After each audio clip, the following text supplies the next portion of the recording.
Hi, my name is Shayla Nolan and I'm currently exhibiting with the Passaic County Arts Center with pools. I'm 24 years old, I was born and raised in Wayne, New Jersey, and while I've been making artwork my entire life, this is the first time that I'm exhibiting on this scale, so I'm very grateful to be here. For the past couple years, I've been making artwork as kind of a little bit of a side hustle. I graduated from the College of New Jersey and I was a high school art teacher for 3 years. And just a month ago, I took up a position as the assistant director of the One River Art School in Englewood. So this is what I do when I am not working my 9 to 5, and I really like incorporating art in every part of my life, in my job, in my personal time, and sharing it with people around me. So the current works that I have on display are mainly all acrylic on canvas. I definitely work with a very specific abstract style. When I was in school and when I was first learning foundational art skills, I did a lot of very geometric and gravity-based ink paintings and ink drawings where I was working in a very fast-paced and kind of drippy style. And over time that evolved to a much tighter but also looser mark-making style where I have very specific attention to detail, but I have very free-flowing shapes and lines that I'm working with. I also really love working with interesting textures. So a lot of the pieces that I have are metallic or duotone or sparkly.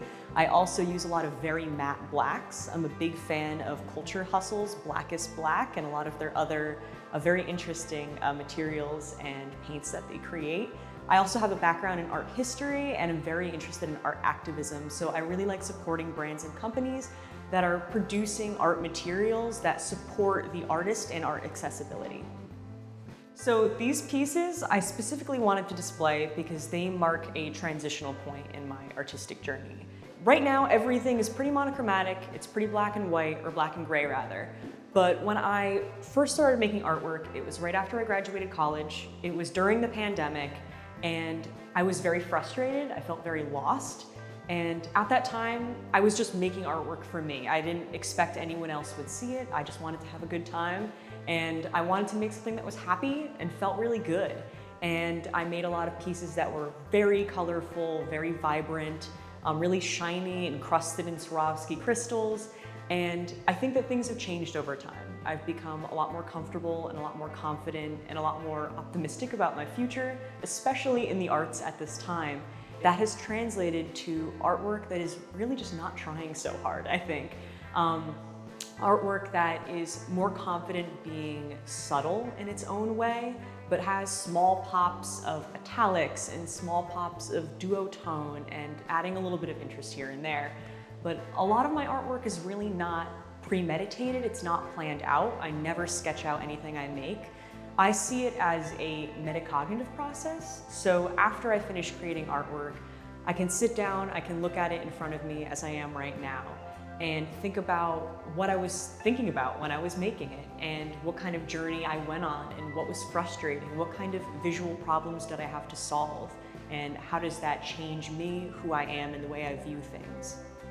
So looking at this piece behind me, Black River serves as a really good example of my creative problem solving that I really like to implement and execute in my art making process. Whenever I begin working on a piece, I like to start with one solid line that I'm carrying through from the top to the bottom. I start with my paint on a brush on the canvas, so there really isn't any going back, and building on to that one mark that I initially make, I might be adding other marks, other shapes, other pools of color or darkness. And because I work abstract and in no representational way, everything is purely aesthetic. Each step of the way, I'm solving a visual problem by finding a way to place my next pieces or a way to arrange different textures and finishes on the canvas. So behind me, we also have organic neutral, which is a really good example of that kind of transition process where I was starting to experiment with more neutral tones, right? Like browns, and also it kind of makes a very human and anatomical looking form. As you can see, I really started experimenting with these blobs and swoops of neutral color and then filling in those blank spaces with kind of metallics and opalescent translucent paint as well. This is a very good example of a physical manifestation of a lot of that creative problem solving. So in this corner of the gallery, I have 3 pieces that kind of stand out for this unique finish and this really interesting duotone color that is used on these. Very specifically, I used Culture Hustle's Love Tone paints as the finish on these 3 pieces.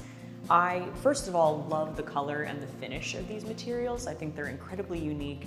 And as an artist and a proponent of art activism and art accessibility, I really like supporting creators that make really interesting materials accessible to everyone and reasonable for people to use and send their message out.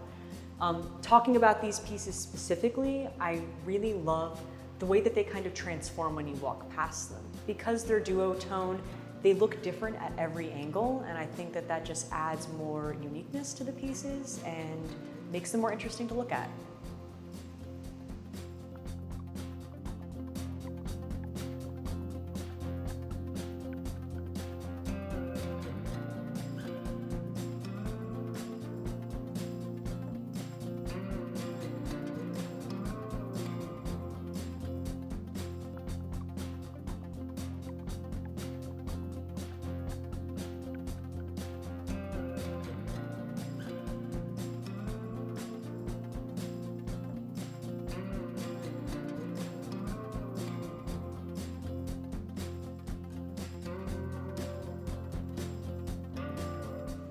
Moving on to this last wall over here, I really want to point out these 2 chrome pieces that I have hanging up.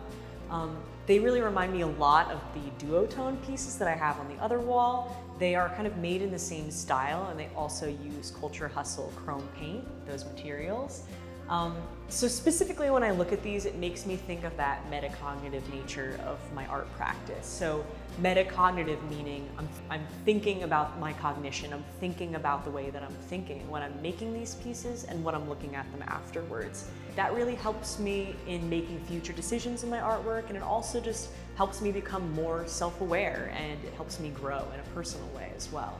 When people look at these pieces, maybe it reminds them of a friend, a loved one, a memory, a song even.